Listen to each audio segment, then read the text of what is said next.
Next, Doug Harris and Doug Jones are going to give a joint presentation. Doug Harris is a veteran of more than 20 years of training and service to the Cultural Resource Mission of the Narragansett Indian Tribal Historic Preservation Office. Under the leadership of current Medicine Man and Tribal Historic Preservation Officer John Brown and the training in the Narragansett History, Culture and Policy with Narragansett Hereditary Elder Medicine Man Lloyd Running Wolf Wilcox and Medicine Woman Ethnohistorian Dr. Ella Sikatow. He is adept as a protector of those culture resources that are of significance to the Narragansett tradition. He's a Deputy Tribal Historic Preservation Officer with a tribal specialization as preservationist for ceremonial landscapes. He's also a collaborative leader in the field of ceremonial stone landscape identification and mapping. And in the project that he and Doug are talking about, he is the co-PI.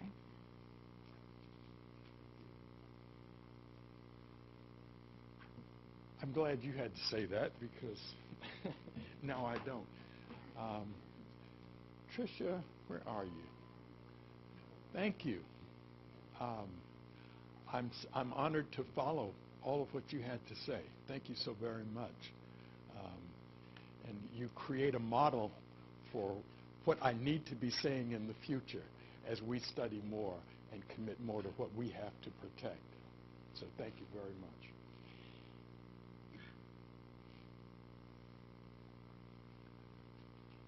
In our tradition, we don't travel alone. I arrive here, I do ceremony, I invite the ancestors of this place to join me and support me in what it is that I have to achieve in this forum. So I've been getting strange ripples every now and then. There's certain terms that come up, and I'm going to make this quick. Prehistoric. We have a problem with that. We, meaning not only Doug, but all the spirits that came in the room with me. Our history is ancient, and it is in this land, and it is here. And in the study of what is here, prehistoric is an inappropriate term. I am offended by it. I respect all of you. I'm beginning to like and love some of you. That term hurts me, and it hurts those spirits that are in the room with me and with all of us. I had to get that out of the way. Otherwise, I can't go to balance and harmony, and that's a place where I like to live. My partners have been identified. John Brown is the Tribal Historic Preservation Officer and the guide of much of the work that I do. And I'm taught by those who taught him, the Elder Medicine Man, Lloyd Running Wolf Wilcox, and Ella Sikatow, and the new medicine woman, Winona Harris. I've got a very difficult process I've got to engage here. I've got to start with ceremonial stones, and I've got to end up with submerged landscapes. But that's what I have to do every day, so I guess I can handle it. Ceremonial stone landscapes. Anybody here never heard the term? Well, that's great. Okay, got a few takers. Ceremonial stone landscapes. Manitou spirit stones. We are attempting as best we can to be bilingual in dealing with ceremonial stone landscapes. What I found was that when I tried to speak English to other tribal people about what we were saying in our protective enclaves, they didn't know what I was talking about. And I realized that it was a simple problem. It was not resonating in their spirits when I would use words like ceremonial stone landscapes. But Manitou spirit, Hasanek, or Manitou Hasunash, are stones in groups. And our stones are identified as ceremonial stone groupings, as you see here, as opposed to stone piles, because in our tradition, stones are our grandfathers. And if, in fact, you're talking about grandfathers who are congregated out in the field, you would not call them a pile of grandfathers. So, at least I couldn't get away with that. So, Manitou spirit stones, or ceremonial stone groupings in English. Let's see, the process here for getting to the next one is to press that one. Great, okay. This is another type of ceremonial stone grouping. It is on a boulder, and I will take you quickly through these, I hope. This is a ceremonial stone grouping on a large boulder that no longer exists in this form. The landholder, when we began to negotiate at this particular site, dealing with an FCC project, the placement of a cell tower, became enraged that Indians had anything to say about what was on his property, and he went up there with a backhoe and played golf one day.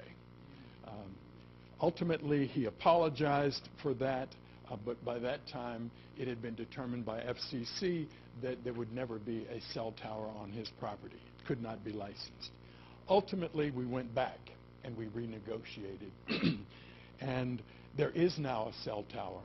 But what was negotiated was an opportunity to map every ceremonial stone grouping on that property. And after the mapping, to be able to identify where there would be areas of no ceremonial stones. And since there were no ceremonial stones, we had an issue a mile away in the valley with a hasanek, a ceremonial stone chamber, which viewed all of the stones on this hill. And what we sought was to create to find a vacuum in that set of alignments where a cell tower could go but not affect any of the alignments. We did find that. Ultimately, we agreed that cell tower could go there. And finally, what happened was that the landowner, in a town meeting with both of his children, told the people in the town that he had done some impacts, that he didn't understand what he was engaging in when he did it. He still does not understand these stones, but that he would make sure that that property was sold into preservation.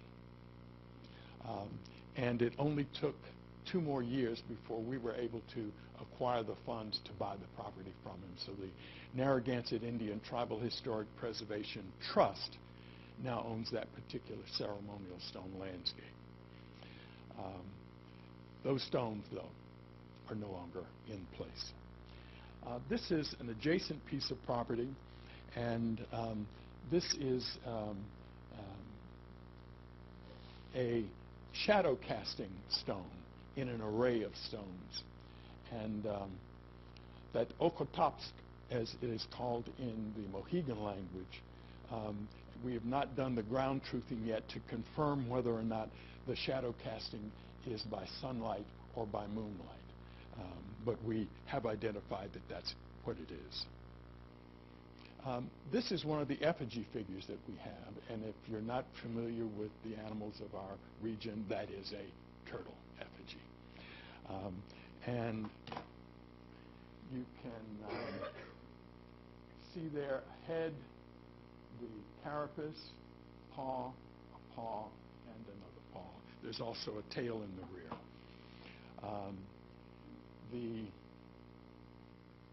This is a serpent effigy, and the serpent effigies are quite often in dispute because the presumption is that they are stone walls. And most often they are too low to pin anything in, but we identify them by other means. Usually they do have a head, such as the one you see here. But this particular one, just behind the head, also has a space and an orange stone, because we believe that they are related to the serpent effigy that is in the area of Scorpius that the Cherokee referred to as the Uktena, and that is a serpent with an orange stone, or in its terraform, it's a jewel, and it is horned. But this is as below, so above. This is a Manitou Stone, one of two forms of Manitou Stone. This is one that takes a more human shape. This is another form of Manitou Stone, and it is a peaked stone. Both of those two are at a wondrous place where we first had our breakthrough with ceremonial stones. It's called the Turner Falls Airport, and that in 2008 was the first determination of eligibility for a site that had ceremonial stones. And thank you, National Register, for proving that we were wrong. We assumed that if the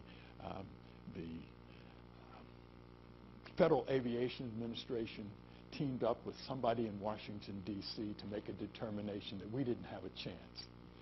But that was not the case. What we were told when we visited the National Register is that we'll give you a fair hearing.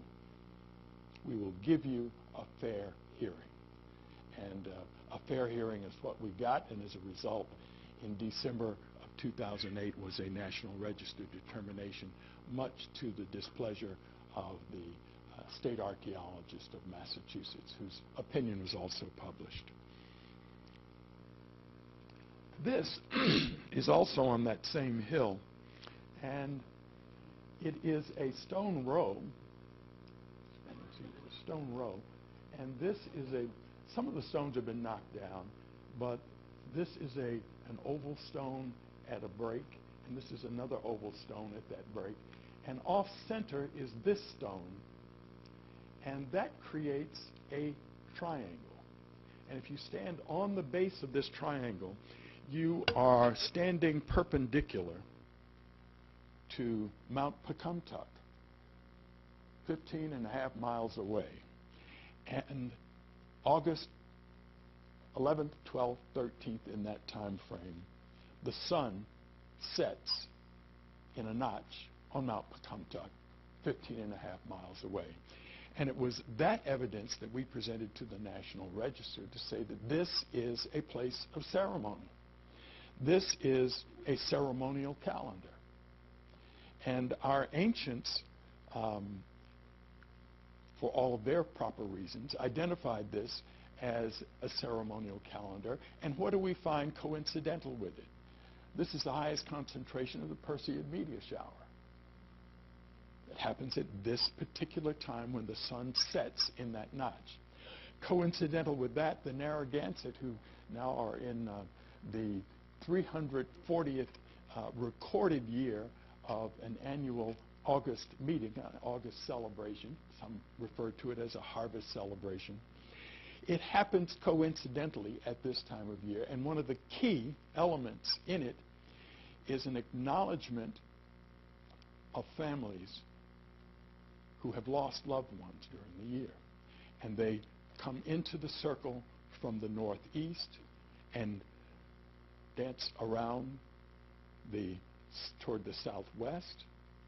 And later on, there is an acknowledgement of the individual families who've lost. And at this time of year, for many tribes, this is the time of year when the deceased come as spirits across the sky out of the northeast into the southwest toward Kaltantawit's house, which is the preferred spot in the western area for spirits to reside. So we take all of this coincidence and we acknowledge that we have a landscape that has been created by our ancients. This is on the Narragansett Indian Reservation. We were putting together a health center, and the area where they wanted to put the health center was on the edge of a bowl. And the bowl had ceremonial stone groupings in it. So we said, we've got to have a survey here.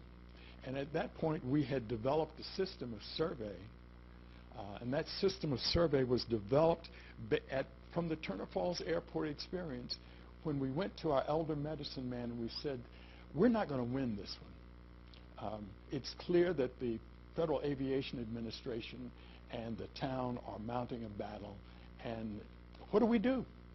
And he said, in battling against the public and the government in trying to protect these places, do not lead with oral history or with tribal lore. Allow the landscape to speak for itself and let the lore and the oral history stand as its witness. Well, when I got that piece of advice, I stepped out of his office knowing that I had the answer. It only took me 3 days to figure out I didn't know what the hell he was talking about. How do you let a landscape speak for itself? I did not know, and I began to ask, and I began to ask in ceremony. Ultimately, a few people began to surface out in that region. There was one woman who's now part of our ceremonial landscape survey work who had identified 80 distinct ceremonial stone landscapes and had them mapped. She came forward with that. She had been looking at ceremonial stone landscapes since she was taken into the woods at age 8 and shown them. So Creator and the ancestors began to deliver the people with all of the pieces of the puzzle. At the reservation, one of the things that we found was that we had buried, because you could only see the very top of this, we had buried a seat for observing astronomical events. This is a young man of the tribe sitting in that seat. This is the seat out of Silhouette, and you can see at the very top of it the area that was visible, just that. Once the area was cleared, we realized we in fact did have a seat, and the photograph that I don't have is the back side of this that has a face, and I will make sure in the future that that's available. It's time. Thank you. I'm much slower than I thought I would be. Where I will go with this is that's those set of alignments from that seat. That's one of the stones that it's visualizing. This is a signal rock. This is a chamber, a hasanek, our word for stone chamber. This is an alignment for looking at, that's a seat, another seat, and this is for looking at the Big Dipper at the time of the equinox. And this is another effigy figure, and I'll make my transition with this. Thank you so much for checking me on my time. This is a whale effigy. A whale effigy. And with that, I would like to make this transition into our submerged landscape work, where Dr. Ella Sikatow gave us the pearl that we needed, and that was that more than 15,000 years ago, the ancient villages of the Narragansett were out where the ocean is now. Therefore, we can ask the question, how will federal undertakings determine the presence or absence of those cultural resources out on the continental shelf? And I turn it over to my colleague.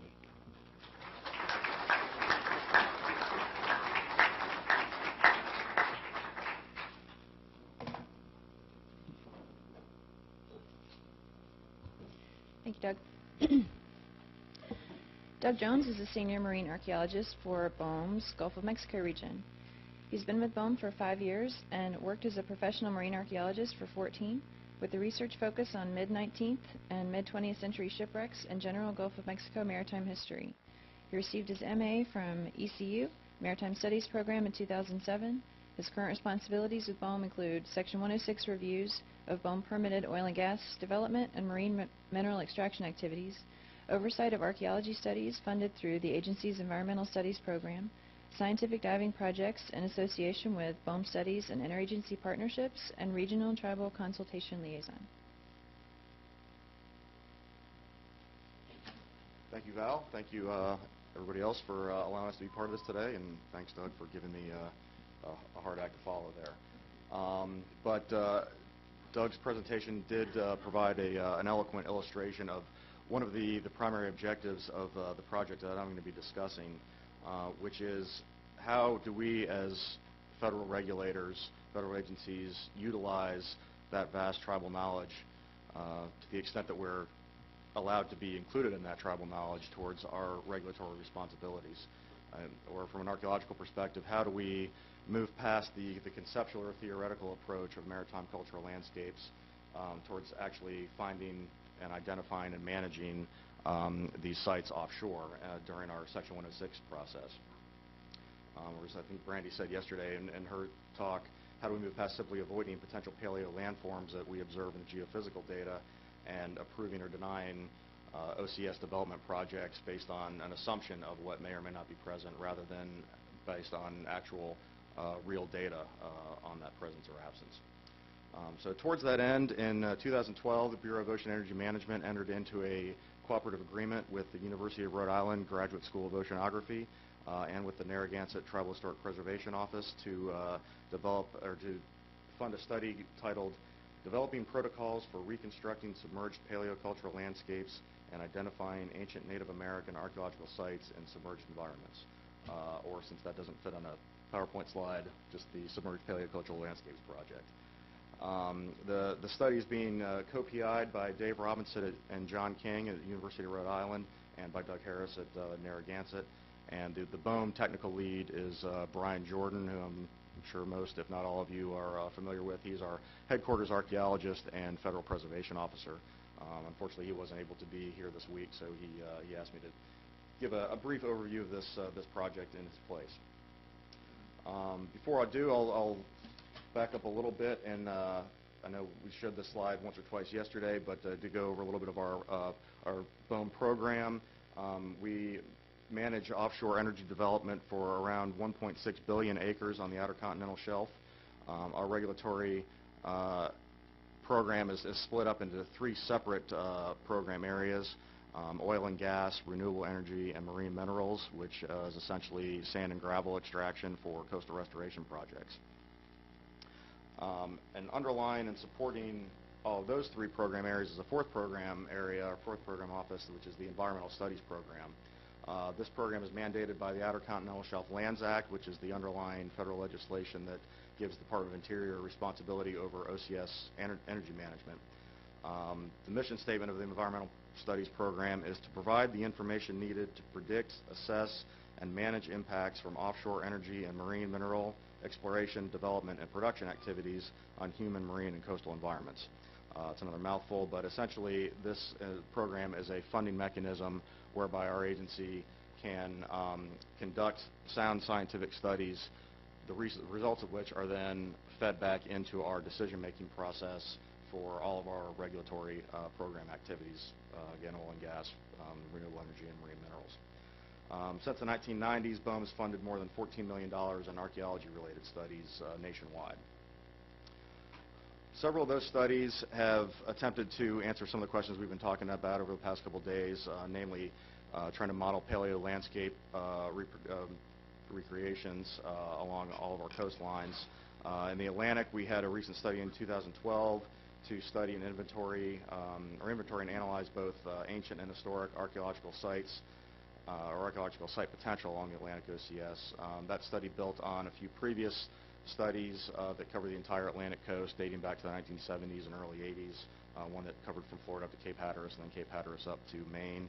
There have also been more recent studies in the Gulf of Mexico and Pacific, some which Dave Ball mentioned in his talk yesterday. But one sort of common limitation of all of those studies has been that they are essentially desktop studies that necessarily have a very broad level of analysis towards landscape recreations and modeling sea level change. They more or less look at the sort of bathtub model because they're looking at the entire coastline and have these very coarse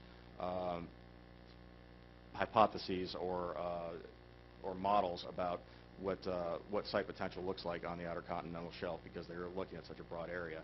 And of course, this doesn't take into account the very localized topographic changes that are really the determining factors in site preservation, whether sites in low-lying areas are quickly inundated and preserved, or whether they're exposed longer during the marine transgression process and effectively obliterated or throughout that destructive erosional process.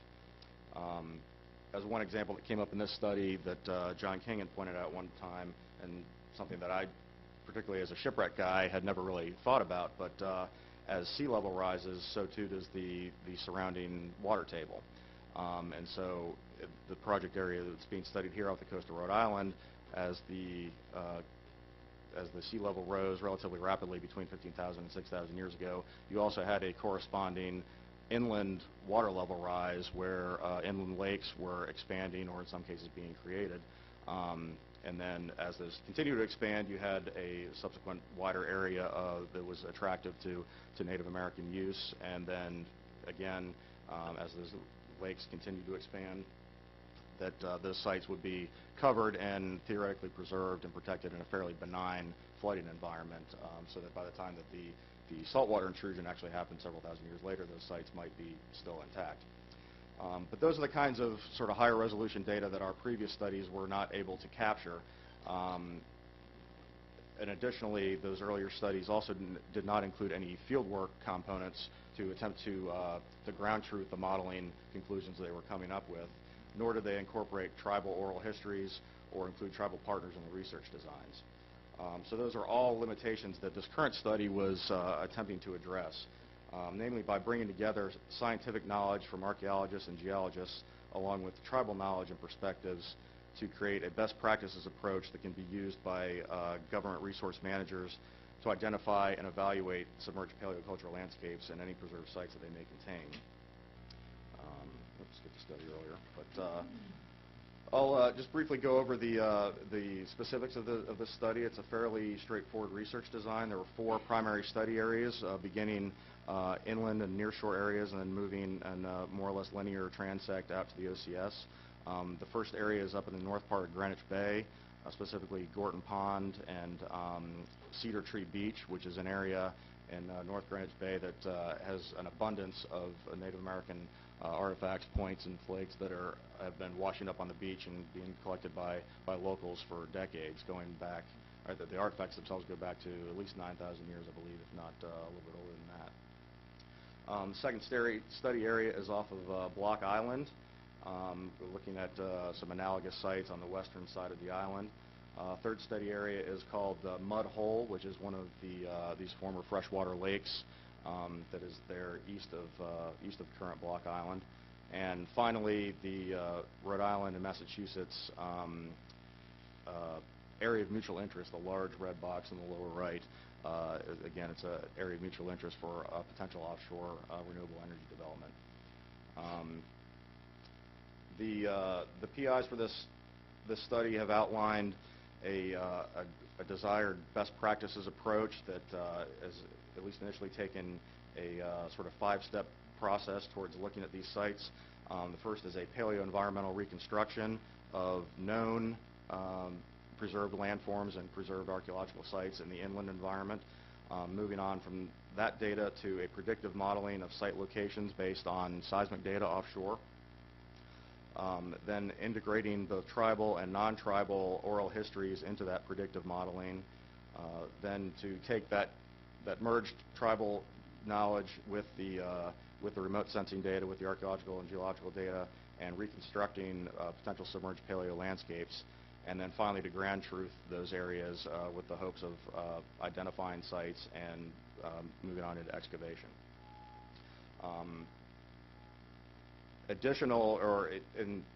Along with, but arguably equally as important to the field work and data collection aspects of the study are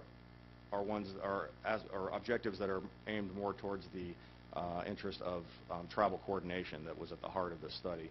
Those additional efforts include a series of multi-day workshops between scientific, tribal, and government regulatory personnel I believe there's been 2 of those so far, with plans potentially for a third.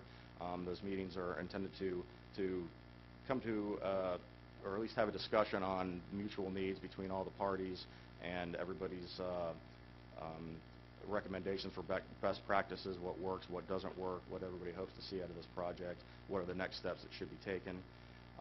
Also, there is an effort to train tribal scientists during this project. There were several members of the Narragansett that are now students at URI and have successfully completed scientific diver training through the university, and they have been involved with every step of the field work so far, with the hope that they will, as their careers progress, then pass that scientific expertise and that diving expertise on to the next generation of tribal scientists.